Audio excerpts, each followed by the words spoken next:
And now, the true light, featuring Sayyid, Imam Isa, Haadi, Mahdi.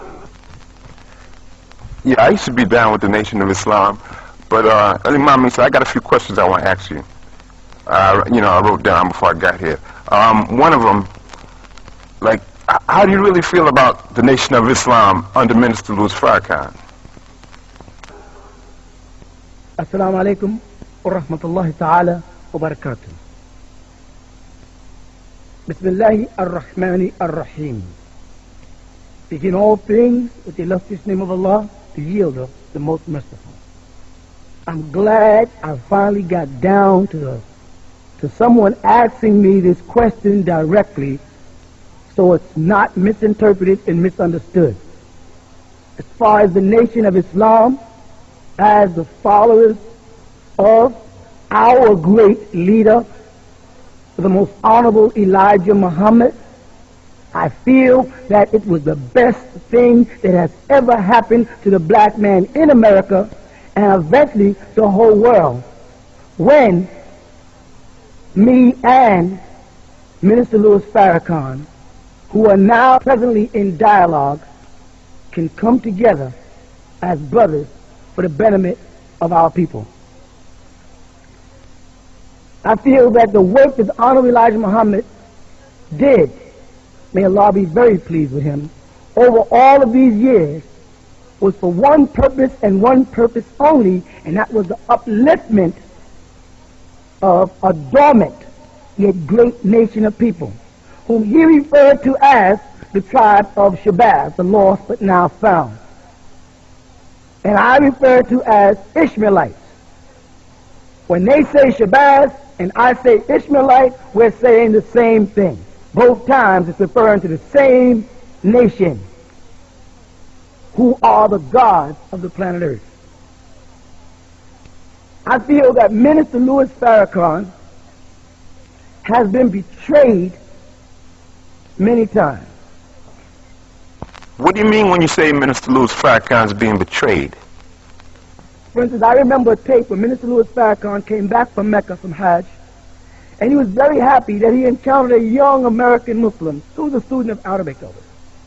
And he opened his arms. Remember the size of the Nation of Islam and the position of Minister Louis Farrakhan as opposed to some everyday run-of-the-mill typical American Sunni Muslim. So Minister Louis Farrakhan opened his arms to this young man while in Mecca, and the young man opened his arms to Minister Louis Farrakhan only to get back to America and get brainwashed by Negroes who are servants of so-called pale Arabs, and then the same brother turned around and badmouthed the Minister Louis Farrakhan.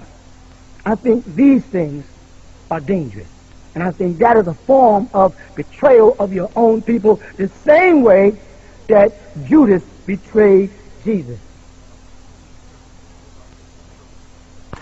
If you really feel this way about the brother Minister Louis Farrakhan, how come you and him never get together? Well, actually, me and Minister Louis Farrakhan are in dialogue, and we are coming together. And we're going to come together on the things that we can agree on, and we're not even going to look for each other's faults or shortcomings. For as mortals, we both can have them. We're not going to give the so-called pale Arabs, which I call them, and which my beloved brother refers to as the scholars, the benefit of seeing two great black leaders verse each other, and thus pull out of history two more faces. Meaning, if I don't teach my children to respect the picture of the Honorable Elijah Muhammad, and the Minister Louis Farrakhan doesn't teach his followers to recognize Imam Isa al-Haadi and Imam Muhammad Ahmed al-Mahdi of the Sudan, what happens is 4 more black men disappear out of history, while the white man is continuing to stamp Abraham Lincoln, George Washington, and all the rest of his followers in our kids' minds, in textbooks, in the form of his education system. I'm saying that presently the Nation of Islam and the Ansar Allah community like the Honorable Elijah Muhammad that put on the front of Muhammad Speaks, when he showed brothers in bow ties on one side and brothers in white robes on the other side shaking hands, that me and the Minister Louis Farrakhan are starting to shake hands. And we are together going to raise the nation that the man we both love and respect, the Honorable Elijah Muhammad, was trying to do. They're out seeking for a leader for the black man in America, and the Honorable Elijah Muhammad was that leader. They just don't want to recognize him because white Arabs won't let them.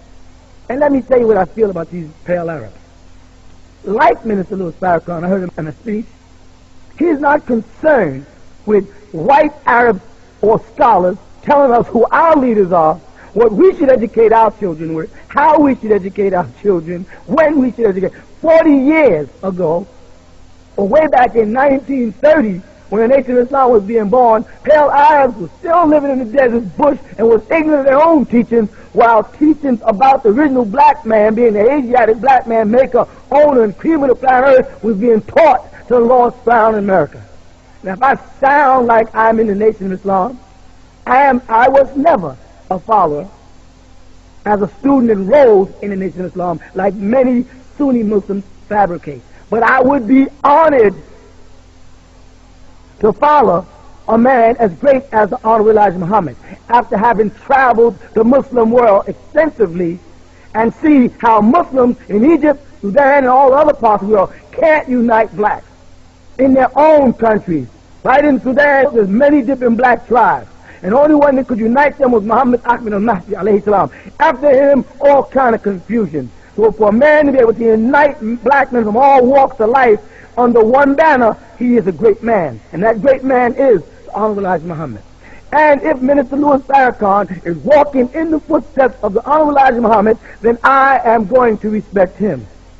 And I won't turn against or betray my brother, Minister Louis Farrakhan, for any Arab coming from Saudi, Pakistan, or any place else. Because blood is thicker than water. Savior's Day, I won't be out there physically, but I will be out there spiritually. And the day will come when me and Minister Louis Farrakhan will sit down for you people physically, not to debate, not to verse each other. The only thing you just do is shake and embrace in the name of Allah, the one creator. And as the leaders of two great tribes who are of one family, Abraham, you see love, unity, or as Honorable Elijah Muhammad said, will be working together for freedom, justice, and equality in order to have love, peace, and happiness.